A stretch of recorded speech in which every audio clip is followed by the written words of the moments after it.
చూస్తున్నాం. కేసీఆర్ కు సిట్ నోటీసులు ఇవ్వనుందనే సమాచారంతో బీఆర్ఎస్ నేతలు అలర్ట్ అయ్యారు. కాసేపట్లో ఎర్రవల్లి ఫామ్ హౌస్ కు కేటీఆర్ హరీష్ రావు వెళ్లనున్నారు. అటు తెలంగాణ భవన్ నుంచి కేసీఆర్ ఫామ్ హౌస్ కు బీఆర్ఎస్ లీగల్ టీం బయలుదేరింది. సిట్ నోటీసులపై కేసీఆర్ తో లీగల్ టీం చర్చించనున్నట్లు సమాచారం. ఇక ఇవాళ సాయంత్రంలోగా కేసీఆర్ కు సిట్ నోటీసులు ఇవ్వనుందని సమాచారం. కేసీఆర్ ఇంటి వద్ద లేదా ఎర్రవల్లి ఫామ్ హౌస్ లోనే కేసీఆర్ కు సిట్ నోటీసులు ఇవ్వనున్నట్లు తెలుస్తోంది. ఇక ఈ ఫోన్ ట్యాపింగ్ కేసులో కేసీఆర్ ను సిట్ చీఫ్ హోదాలో సజ్జనార్ విచారించనున్నారు. ఇప్పటికే బీఆర్ఎస్ నేతలు హరీష్, కేటీఆర్, సంతోష్ లను విచారించిన సిట్ అధికారులు వారు ఇచ్చిన స్టేట్మెంట్ ను రికార్డ్ చేశారు. వారు ఇచ్చిన స్టేట్మెంట్ ఆధారంగా కేసీఆర్ ను విచారించే అవకాశం ఉన్నట్లు తెలుస్తోంది. కేసీఆర్ తర్వాత 1-2 రోజుల్లో జాగృతి అధ్యక్షురాలైన కవితకు కూడా నోటీసులు ఇచ్చి విచారించే అవకాశం ఉన్నట్లు తెలుస్తోంది. ఇక ఈ కేసులో కేటీఆర్, హరీష్ రావు, సంతోష్ లను ఒక్కొక్కరిని దాదాపు 7-8 గంటలకు పైగా విచారించారు సిట్ అధికారులు. ఈ నేపథ్యంలోనే రేపు కేసీఆర్ ను ఎంతసేపు విచారించనున్నారో అన్నది ఆసక్తికరంగా మారింది. అయితే కేసీఆర్ కు ఎలాంటి క్వశ్చన్స్ వేస్తారన్నది కూడా ఆసక్తికరంగా మారింది. ఇప్పటికే విచారణకు హాజరైన కేటీఆర్, హరీష్ రావు, సంతోష్లు ఈ కేసులో ఏమీ లేదని అంటున్నారు. ప్రశ్నిస్తున్న తమను కావాలని ఫోన్ ట్యాపింగ్ విచారణ పేరుతో వేధిస్తున్నారని, ఇచ్చిన హామీలు అమలు చేయకుండా ప్రభుత్వం కాలయాపన చేస్తోందని ఆరోపిస్తున్నారు.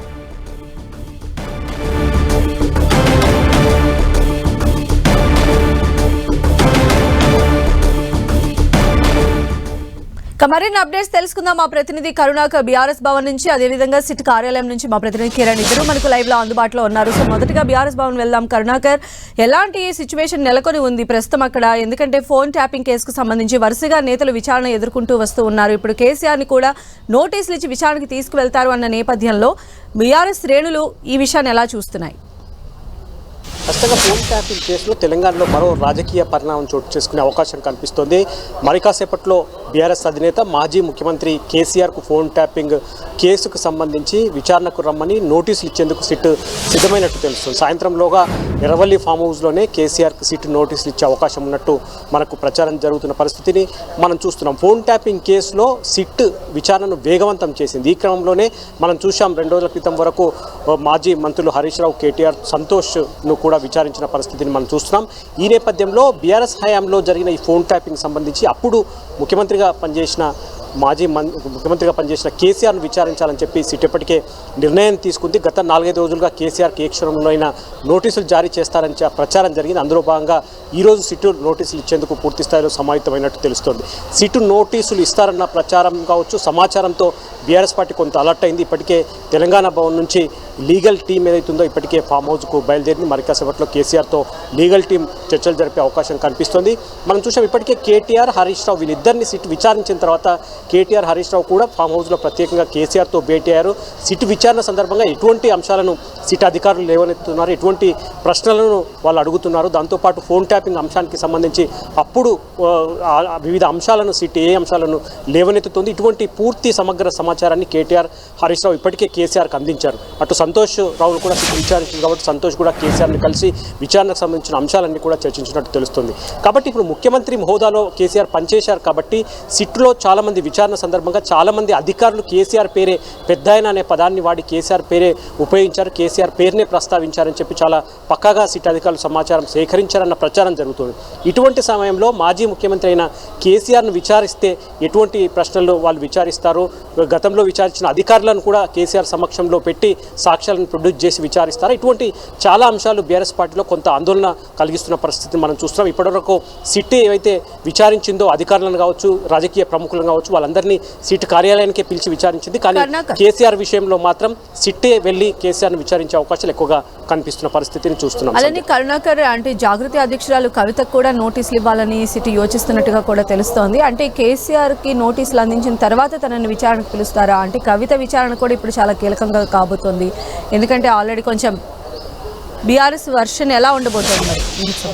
ఖచ్చితంగా మనము కేసీఆర్ కంటే ముందే తెలంగాణ జాగృతి అధ్యక్షురాలు బీఆర్ఎస్ మాజీ ఎమ్మెల్సీ కవితను విచారిస్తారని ఒక ప్రచారం జరిగింది. కవితను విచారించిన తర్వాతే కేసీఆర్కు నోటీసు ఇచ్చారన్న ప్రచారం జరిగింది. కానీ ఈరోజు సిట్ అధికారులు చాలా కీలక పరిణామం చోటు చేసుకుందని చెప్పవచ్చు. కవిత కంటే ముందే కేసీఆర్ను విచారణకు పిలిచే అవకాశం చాలా స్పష్టంగా కనిపిస్తుంది. ఎందుకంటే కవిత కూడా ఫోన్ ట్యాపింగ్ అంశంపై చాలా సంచలన ఆరోపణలు చేశారు.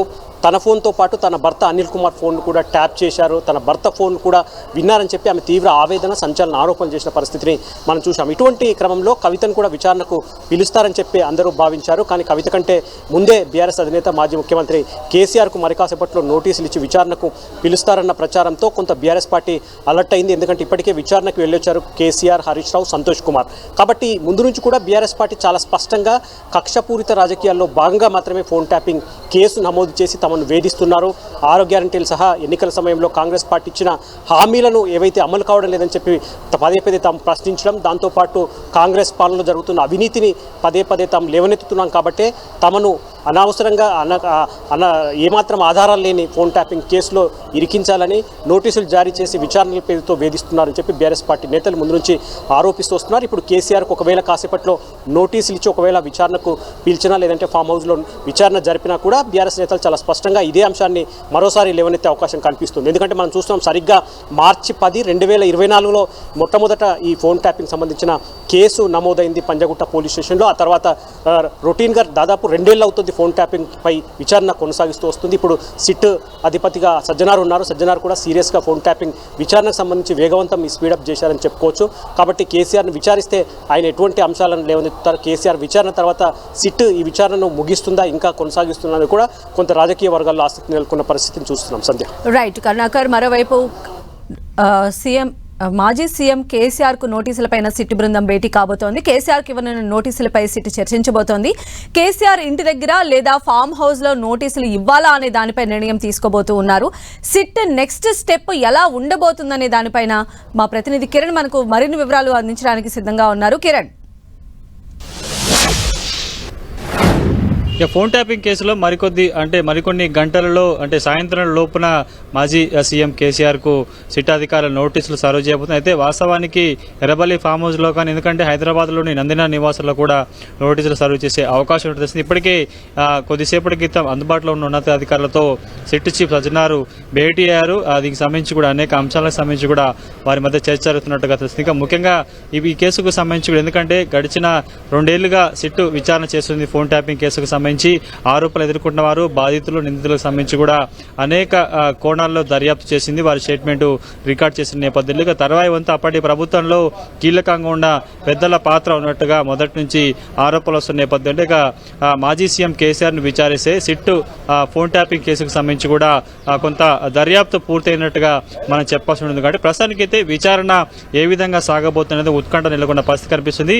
మనకు అందుతున్న సమాచారం ప్రకారం అయితే కొంత మాజీ సీఎం కేసీఆర్ ఆరోగ్యం, అదేవిధంగా వయసు రీత్యా ఆయన ఇచ్చే సమయాన్ని బట్టి ఆయనకు రమణ చోటుకి వెళ్లి సిట్ చీఫ్ సజ్జనార్ నేతృత్వంలో కూడా విచారణ జరిగే అవకాశం ఉంది. మనకు అందుతున్న సమాచారం ప్రకారం అయితే దాదాపుగా హైదరాబాద్లోనే ఆయన విచారణ ఉండే అవకాశం ఉన్నట్లు కొంత ప్రాథమిక సమాచారం ఉంది. కాబట్టి మొదటి నుంచి కూడా గడిచిన కొద్ది రోజులుగా బీఆర్ఎస్ పార్టీకి సంబంధించిన కీలక నేతలను సిట్ ఆఫీసుకు రప్పించి విచారణ చేసినప్పుడు కూడా ఆయనను కూడా కొంత ఫామ్ హౌస్లో విచారణ చేసే అవకాశం ఉంది. కానీ పోలీసు వర్గాల నుంచి ముఖ్యంగా సిట్ ఉన్నతాధికారుల నుంచి సమాచారం మేరకు హైదరాబాద్లోని విచారణ జరిగే అవకాశం కనిపిస్తుంది.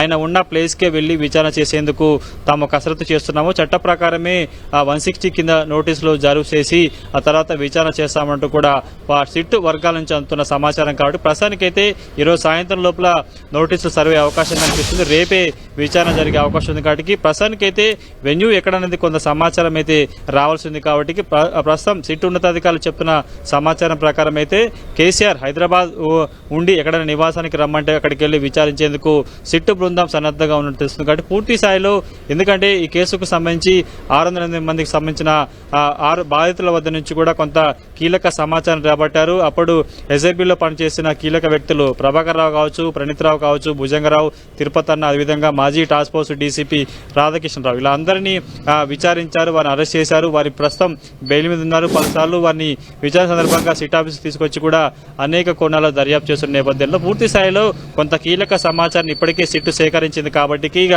ఫిబ్రవరి 1st వీక్లో ఈ కేసుకు సంబంధించి అడిషనల్ ఛార్జ్ షీట్ దాఖలు చేసిన అవసరం ఉంది. కాబట్టి ఫైనల్గా కేసీఆర్ను విచారిస్తే ఈ కేసుకు సంబంధించి కూడా కొంత దాదాపుగా దర్యాప్తు పూర్తయినట్టుగా సిట్ అధికారులు భావిస్తున్నారు. కాబట్టి ఆయన విచారణ చేసే అవకాశం కనిపిస్తుంది.